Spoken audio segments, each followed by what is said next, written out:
Well, this morning, as we've been talking the last couple of weeks even about that, and Jesus, sends us out into this world, he gives us a little bit of a wake-up call. He says, hey guys, not everybody is going to be excited that you are living for me. You're going to hit some resistance in the world around you, and don't get sucker punched. Don't be surprised about that. Not everybody is a fan of Jesus. So take your Bible and look with me in Matthew chapter 10. Jesus has a way of just kind of keeping it real and keeping it honest. And he kind of does that a bunch of times. He feeds the 5,000 and all the people follow him. And then the very next day, he's like, you're just here for the free food. Like, what are you doing? And everybody gets mad at him and they leave except the disciples. He just has a way of kind of keeping it honest and real. And he says, hey, you're going to go out and in whatever town you go into and stay with the people. They're going to welcome you. It's going to be awesome. And then right after it, he says, oh, by the way, not everybody's going to think this is awesome. So that's the part that we're looking at this morning is how do you live for Jesus in a messed up world? How do you live out your faith when people are not excited or really you're kind of looking at you sideways and like, what in the world what kind of weirdo are you? So look what he says in verse 16 of Matthew 10. The Bible says this. Jesus says, behold, I'm sending you out as sheep in the midst of wolves. Life expectancy of sheep among wolves is not very good. You don't die of old age when you're a sheep and you're hanging out with wolves. You become dinner very, very quickly. And he says, that's you. You're going out into this world and you clearly in the predator-prey thing, you are not the predator. You are on the other end of the thing on the prey. And I don't know about you. I don't like being in a vulnerable position. You know what I mean? I don't want to be in that spot. But Jesus says, I'm sending you out in your sheep. So here's what you need to do about it. Be wise as serpents. Be shrewd. Be crafty. Don't be naive. Don't be, but be wise and innocent, be harmless, be pure as you live out your faith before God, innocent as doves. He says, beware of men, for they will deliver you over to courts and flog you in their synagogues, and you will be dragged before governors and kings for my sake, to bear witness before them and the Gentiles. When they deliver you over, do not be anxious how you're going to speak or what you're going to say. For what you are to say will be given to you in that hour. You're not going to know ahead of time, but when you're there in that moment, I will help you. For it is not you who speak, but the Spirit of your Father speaking through you. Brother will deliver brother over to death, the father his child, and children will rise against parents and have them put to death. Wow, this is kind of hardcore. And you will be hated by all for my name's sake. But the one who endures to the end will be saved. When they persecute you in one town, flee to the next. For truly I say to you, you will not have gone through all the towns of Israel before the Son of Man comes. Well, what joy and sunshine this morning. That's so exciting and thrilling. I want to help you and me to wrestle with the realities that not everybody's going to like us. This passage, as we see, those apostles, these guys, when they first went out, they didn't experience that. But he's telling them the time is going to come where this is going to be a reality. This is a reality for the preachers and those that are speaking out and speaking up this morning. We live in a country, thankfully, this is not our norm. We don't live under that threat. Nobody was looking in the rearview mirror this morning to see if you were being followed to church. You weren't covering your identity on your license plate as you pulled in the parking lot. We don't live in that world. But there are many millions of people who do. And for them, this is the normalcy of their life. And so Jesus is keeping it real and honest. Now, what we do battle the uncomfortability, the stereotyping, the challenges as we walk through life as a follower of Jesus, trying to honor and live for him, and other people around us don't get us, and they're questioning and side-eyeing us and looking us sideways. And sometimes they're doing it not because of what we've done, because what some other Christian did that maybe was a jerk or obnoxious or did something crazy, or they heard about somebody somewhere that did something. I often the they that people talk about, well, those people. Well, have you ever met one of those? No, I never had, but I heard, I saw something happen downstream. Most people have never really talked to anybody that's, that they're stereotyping. But Jesus said, this is going to be reality. So the first thing I want us to recognize this morning is that we have to be prepared as real persecution arises. I don't really expect much in my lifetime, to be honest, in this country.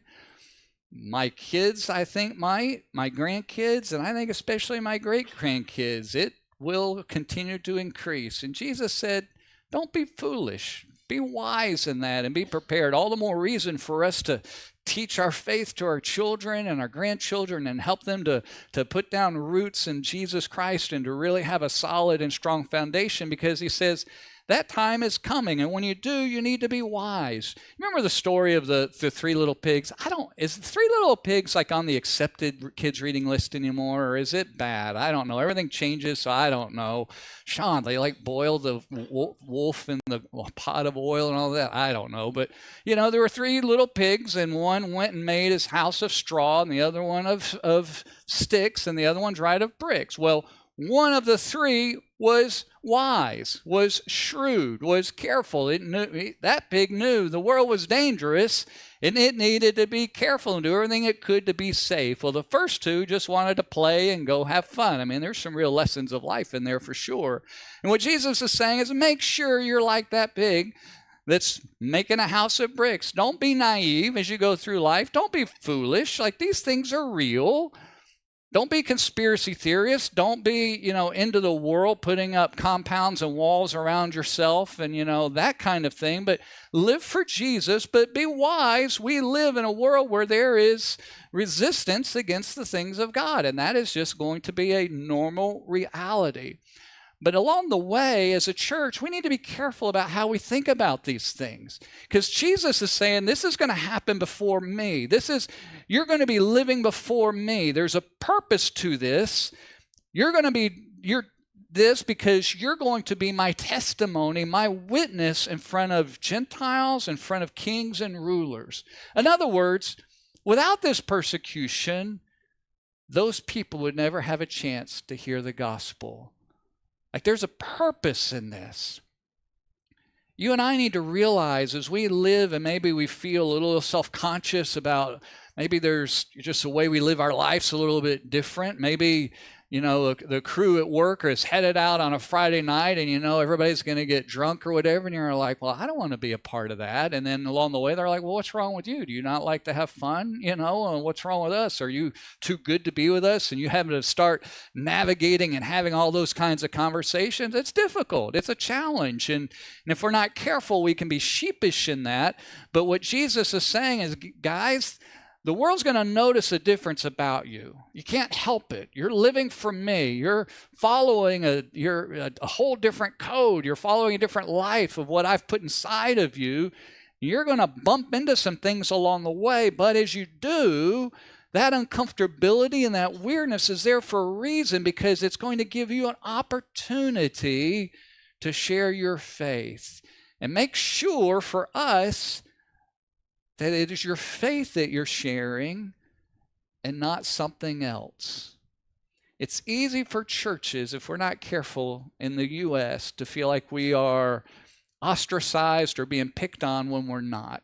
We kind of think that way sometimes. When we were remodeling the stage here a few years ago, I don't remember exactly when it was. I don't remember. Everything today to me is pre-COVID or post-COVID, It's like PC, or is it pre-COVID or post-COVID?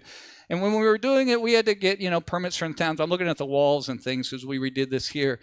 And the code that Guilderland follows is the International Fire Code. And I'm thankful that we follow fire code, because when I'm in buildings, I don't like to get burned up in a building that, that there's not, good things and good decisions are made. But when we were talking with them, they said, guys, they told us we couldn't put wood up on the wall like this. We're like, really? Like, yeah, you're only allowed. I don't remember what it was. It was like not even a quarter, like one little panel just of decorative wood is all that we'd be allowed without a sprinkler system, according to the International Fire Code. And I'll be honest, my first thought was like, you guys just don't like us. See? You just got it in for us. And that's not true at all. They were just following the code. Well, Sean, how did you guys do this? Did you just break the rules? No. We played the game, and Dan went and looked up the International Fire Code and found out that churches are exempt. And they don't do churches very much. They usually do commercial properties. And so we showed them the code. They're like, okay, do what you want. And we said, thank you very much. And we went on life. My point is this. If we're not careful, we call all kinds of things persecution that are not persecution. And if we're not careful, even as churches, we can kind of look down our nose and get frustrated at, various codes and agencies around us. And to be honest with you, they're just doing that for everybody to keep people safe, and that's what government is supposed to be. Now, I'm not saying we all agree with all of those codes. I'm not saying that at all, but that is not what Jesus is talking about. Jesus is saying, guys, if people aren't going to like you, make sure it's because of me. Not because of some code, not because of some political view. Make sure it's just me. Be known for living for me. That's what you need to be known for. As he's talking about this, he doesn't tell us along the way. He's like, okay, make sure you have these rallies and stand up to government or these kinds of things. He's like, no, you live for me. And if you get thrown into an arena where the powers that be don't like that you're living for me because you're talking about Jesus, about me and about salvation and the ways of God, I'll be there with you and I'll take care of you. So we need to be careful that we should be wise to know that these are realities around us, but we ought to be careful that we are more identified with Jesus in our life, in our community, in our workplace, even in our family, than we are about the political systems of the worlds around us. Well, Sean, are you saying that doesn't matter? Nope. You saying you don't have opinion? Nope, not saying that. What I am saying is that it is Jesus that we should be known about and known for and not anything else. And so he says there's a purpose and there will be persecution along the way. And when we bump into it, we should recognize it as real and we shouldn't quake or flounder.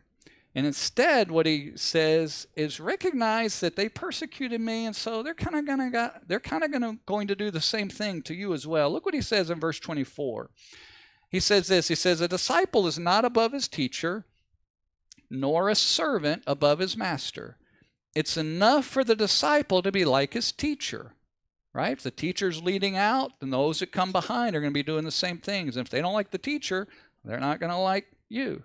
He says, if they have called the master of the house, he's talking about himself, Beelzebul, how much will they malign or speak badly those of his household? Beelzebul was the prince of the demons. If you're familiar with the Bible, the Old Testament, God has a thing against idolatry. He's never liked it because it's setting something up instead of him.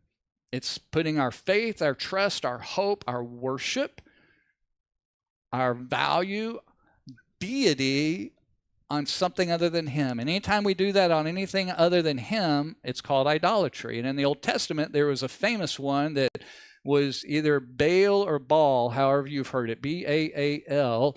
And this is the New Testament, the Greek version of that same one. Here's what they were saying. Jesus was saying, guys, they're calling me demon-possessed.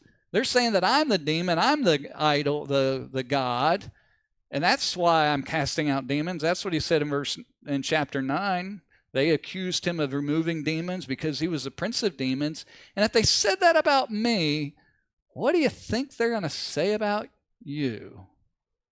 If they crucify me, what is going to happen to you? So we should expect, this is the second point, we should expect our integrity and our motives to be questioned. You ought to expect it. That I think we do bump into a lot more. Thankfully, we're not facing jail time because we've, claimed the name of Jesus or worship, and it's not against the law. And I'm grateful that we live in a country that affords us those freedoms. And absolutely, I want those freedoms to continue. We're to pray for that and to engage in that. But Jesus said, if people around you are questioning your motive and your integrity, saying that you are something that you are not, don't be surprised, because they did it to me. See, people that don't know Jesus don't understand how you could bow down and just totally surrender to what the God of heaven wants and live completely differently and to have values that are different and to make choices in life to them make no sense. And so it throws their brain and their heart into all kinds of things like, what in the world? And they begin to question your motive and question your integrity. Sometimes family members do that. Sometimes when you're doing everything you know to do to be as absolutely innocent and harmless can be, but just to represent Jesus, you still get thought badly of by family or by friends and by neighbors. And Jesus says, expect it. Don't be surprised. It should bother us, but it shouldn't affect the way we live. It shouldn't put us off. So expect that and be willing to stand up against the winds and the resistance. By that, I'm not meaning standing up and be noticed and all of that. I'm not talking about it. It's just be willing to live your life with integrity before God and not shrinking back and hiding what you believe or hiding your identity that you have in Jesus, but be willing to live for Him and expect that people are going to question why you do certain things and to think that you are bad when you really are not. Think that you have ill intent when you really don't. I mean, guys, at the end of the day, our only desire for the people around us is that they would know Jesus. Like, I want people to go to heaven. I don't want them to go to the other place. I want to experience life and the gospel and hope and a future. There's nothing wrong with those motives. I want that for everybody around us. And the enemy of this world has lies, and there's all kinds of things that individuals will think and believe, but they do it out of a misunderstanding, and they do it out of the lies that they believe. And so we shouldn't be put off and raise the bar because we're mad. I can't believe what they said. Like, they didn't get Jesus, and they're not going to get you. Third thing we should know is we shouldn't let fear dictate our response or our message or what we say. Look what Jesus says. He says, so have no fear of them. They're not going to like you. There will be many people that we talk with. I need to be careful here. Many people that we talk with will be interested, will be open, will say, wow, I want that. Wow, that's what I need. But there will be some that don't. And that's what Jesus is dealing with. He's like, you're going to go to homes, and people are going to be welcoming, and they're going to invite you in to stay with them, and they want to hear, and they want to see, and they want to experience. But don't be surprised. There are going to be some others that don't. We're dealing with that second half this morning, and he says, when you run into them, have no fear of them. For nothing is covered that will not be revealed, he says in verse 26, or hidden that will not be shown. What I tell you in the dark, say in the light. And what you hear whispered, proclaim on the housetops. In other words, when you speak and how you live, don't let the environment determine what you say. Don't let their response, or what you think their response is going to be, to dictate what you say and how you live. Instead, what I'm talking to you about, what you're reading about in the Bible, and what my Spirit is whispering into your heart, those are the realities of the things that you should speak. Those are the things that you should say. That's the way that you should live. Not proudly, not judgmentally. There's too many judgmental Christians in the world, gang. Jesus did not walk around judgmental, right? He did not. He walked around having mercy on sinners. Oh, he recognized sin when he saw it. When they were coming at him, he called it as it was. But he didn't walk around poking at everybody around him. And if he did poke at them, it was because he was trying to draw them and bring them to salvation.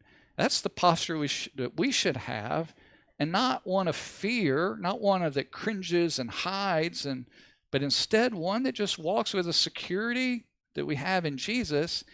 And he says, don't fear, in verse 28, those who kill the body, but cannot kill the soul.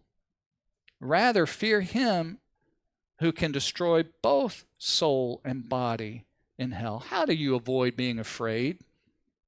You never stop fear by just stopping fear. What's the break to your fear? Well, if you say to yourself, don't be afraid, don't be afraid, I got to stop being afraid, chances are you're actually going to have more fear because you're sitting there like, why can't I stop being afraid? It doesn't work that way. What Jesus is saying is, he goes to the opposite and he says, look, all that they can do is take your life. You should actually focus on me because I have the authority, not just of physical life, but eternal life. Think about it this way. Every animal in the nature and wild dies one of three ways. Nature is very unforgiving and very inhumane.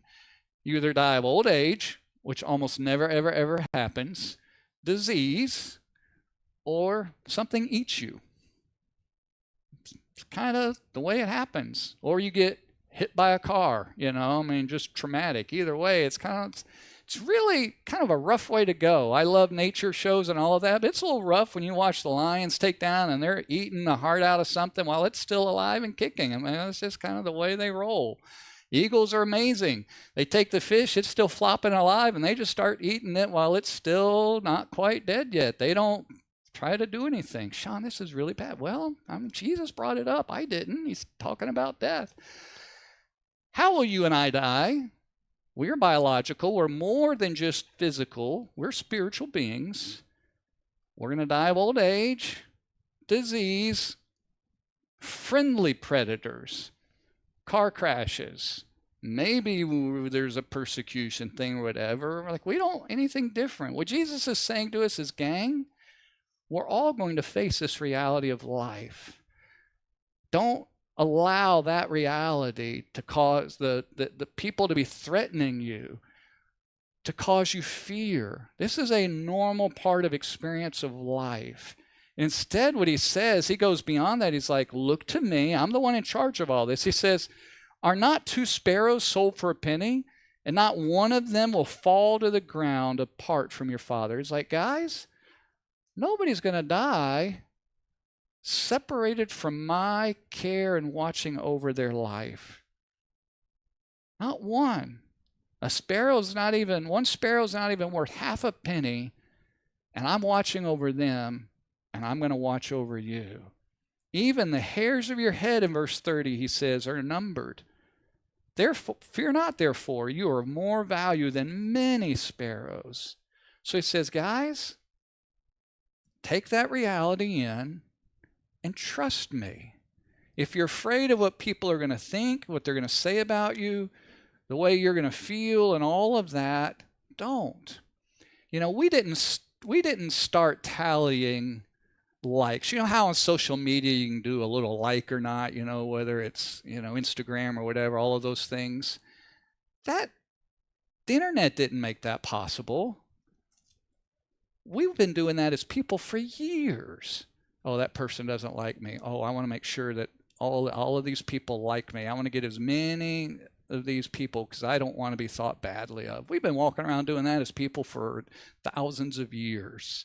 Internet just gave us a way to tally it. But to be honest with you, we've been tallying it in our mind ever since we were little kids. All along. That's what peer pressure is, keeping track of all of it. And Jesus is saying, guys, get over that. Trust me. Look to me, because the worst thing that can happen is you could die. And I'm in charge of every little thing of your life. So if we're afraid of how we'll be seen or what people will say or the winds against us or our family, Jesus says, step back. Don't you respond to me out of fear. Don't be a jerk. Don't force the issue, but don't act in fear and shrink. Trust me. Because everybody who acknowledges me, I will acknowledge them. You deny me, then I'm going to deny you. In other words, saying, if you really know me, you're going to live this way. You're going to live your faith out, even when things are uncomfortable, even when fellow students might look at you and like, oh, well, you're weird, or why did you do that? Or coworkers or people question things. But he's like, it's okay. Be real. Over time, let your testimony of your life stand, of your faithfulness at work and your a good neighbor, and all of those things. And if they still don't like you, well, so be it. That's going to happen. But trust me that I'm watching over your life. I know every single little hair in your head. Sean, God doesn't have to do as much math in you as he does me. You're right. I don't have as much going on there, but he still knows. He's in charge of every little one I got that I hold on to, right? Last thing, not only should we not let, when we think about this persecution, not only should we not let the fear of others dictate our response, we should expect hardship and separations. Jesus says, do not think I've come to bring peace on the earth. I've not come to bring peace, but a sword. Well, Sean, what about Christmas? Peace on the earth, we sing. Well, the peace that God brings is between us and him. But he knows when he brings peace between us and him that it puts us at odds with many other people who do not want him and do not know him. And he's bringing us to understand that reality and says, I've not come to bring peace, but a sword. I've come to set a man against his father, a daughter against her mother, a daughter-in-law against her mother-in-law, and a person's enemies will be those of his own household. Whoever loves father or mother more than me is not worthy of me, and whoever loves son or daughter more than me is not worthy of me. And whoever does not take his cross and follow me is not worthy of me. We should expect along the way things to not be easy and there to be some separations. Again, I don't think we experience this nearly to this degree in the U.S. as many of our other countries and fellow followers of Jesus do elsewhere. But nonetheless, he says, guys, this isn't going to be easy. There's going to be, if you follow me and make me your priority, there's going to even be separations in your own family, among people that you love and that you ought to love. What he's doing is he's saying, are you really pledging your allegiance to me above all? Are you really making me the priority of your life? And so he tells us to expect these kinds of things. We don't like them and they hurt. And the last thing we want to do if we really follow Jesus is to cause turmoil in our family or trouble in our family. Instead, we want there to be peace and everybody to know Jesus. But he says, you know what? If those family members are hell-bent on not knowing me and against you, it's not your fault. If you're truly following me and loving and living as you should and speaking as you should. And we should kind of expect that. And recognize, we won't read the last of the chapter 10, but realize that along the way there will be some of those people who don't know Jesus, that when you're thirsty, they will bring you even a cup of cold water to you. We usually think about giving a cup of cold water to somebody else in Jesus' name. Actually, this is the opposite. It's others bringing us a cup of cold water and showing they care. And God superintends our life and he oversees our life in such a way that when those turbulent things happen in our life, he has a way of ministering to us and providing for us. And so he says, gang, don't be afraid. Instead of living in fear, live in confidence and in a faith. Live in that way. So what should we do about all of these things? Well, the first thing that we should do is we should live for Jesus completely. Folks, if there's anything in our life that we are prioritizing on par or above Jesus, it is going to cause us problems. And what he's calling us to this morning is like, gang, don't value your reputation, your comfortability, being a part of the group and the world around you. Don't value that above me. Don't put me down here, put me up here. Everything should be underneath that. And that's a choice that we make. That's a choice of saying, God, I want to follow you. And I want you to be first. I want you to be everything in my life. And I want to do what you call me to. I want to live the way you call me to live. I want to speak the way you call me to speak. And God, I want everything to be underneath that. So he's calling us to account on that. And he's teaching us to help those around us that are most open to live that same way. The second thing we ought to do is we ought to be bold with the freedoms that we are given. There are countries today where you're not allowed to speak out and to speak up. We have so much freedom. Sometimes I get convicted that we feel like we have less freedoms than is reality. Folks, we have so much freedom to share and talk with people and to ask what they're doing, to hear how they are. And there's so many platforms. I don't know if in your place, as the Pope died recently, if your workplace has had that little discussion. What an amazing opportunity to just talk about the things that can matter in church and God and eternity and salvation. We have such freedom to speak and to live our life. And we ought to be bold in that, not obnoxious, but we ought to just, with a confidence and a clarity and a security in who we are, to live that out. I'm grateful that at River, it sure seems to me that most people are doing that. And I want to applaud that, encourage that, and continue that along the way. And then the last thing I want us to recognize that we don't often talk about, but we should be supportive of those who face far more persecution than we face because of their faith. Show the map, not the next slide, but the map on the screen. I'm going to skip that next slide. Here's just a little visual picture of the countries around the world where Christians experience tremendous persecution.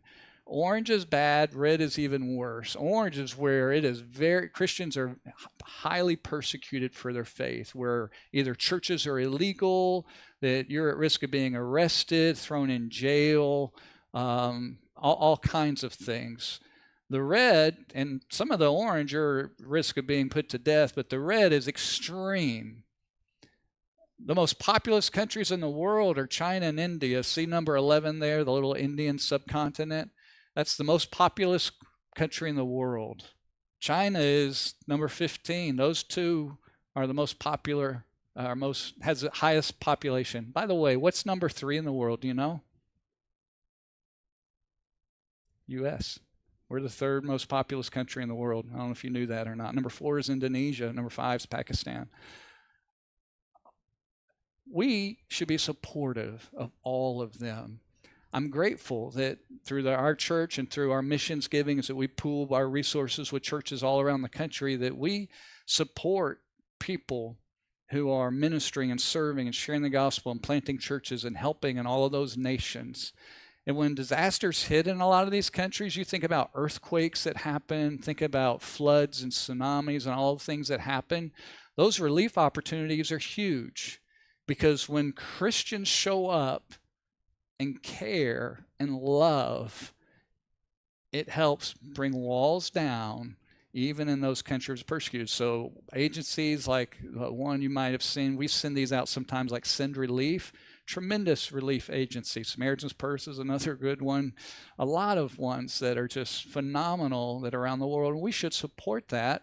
And Scripture tells us we should pray for them. In fact, that we are to not forget the sufferings of those who are in chains and bonds because of their faith in Jesus. So for us, we should be bold in the freedoms we have, and we should financially and prayerfully support all of those who are experiencing that in nations around the world. There might be some countries in there that surprise you. There's one, Mexico, if you can see number 31, and some other places, but it's mostly Asia and across North Africa, the northern part of Africa where all that is. Let me show you this last video. Is that video available and ready? I didn't double check it. It is not. So let's not look at that video. I will include that video link in the email this next week to show you, but it's just a little thing to help you understand. It's like 3 minutes long. It's worth your watch to just be informed of what's going on around the world. So folks, take home message for you and me. Let's don't make persecution any more than it is. Oh, there it is right now. Okay. This is showing persecution through time. There should be a little sound with it too. There it is.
reminder, sometimes we get so focused on me. What's the Bible about me? How do I feel good? And we should think about our community, our country, but there's a big world out there. And so that video, hopefully just to kind of sensitize us to what people are battling around us. So what Jesus is telling us, guys, these things are real for you and for me, day in and day out. If these folks are living under persecution, threat of death, and being tortured, imprisoned, and killed in many, many senses, I can't. You want to go break your heart one day? Just go read some of the stories. But we do still face the same winds of misunderstanding, of doubt, and of being labeled and out of step with the world around us. And we shouldn't be angry, and we shouldn't be accusatory. Instead, Jesus says, live for me harmlessly. Keep your testimony pure like a dove. Be wise. Don't be doing stupid things that, put yourself at risk, but to be wise. And you might have to stand up for your faith in a way. But just trust me that I will speak in the middle of that. And instead, we should live just boldly and freely our faith with the people around us, and not ashamed, and not embarrassed, and not cowering, but just confidently, and knowing that whatever we face, that the God of heaven sees, and he says, the very number of hairs on your head are numbered, and I'm watching over you, and I will take care of you. So River, I'm glad that you guys have been engaging and talking with people around us with that hope, but let's don't be naive. Not everybody cares. Not everybody wants to know, and that's okay. Don't be foolish, but some of them will, and those are the ones that we continue to talk with. So I don't know how God has spoken in your heart this morning, how this has impacted you, but respond to God and hope and prayer and trust. And if there's a step that you need to take, make that before him.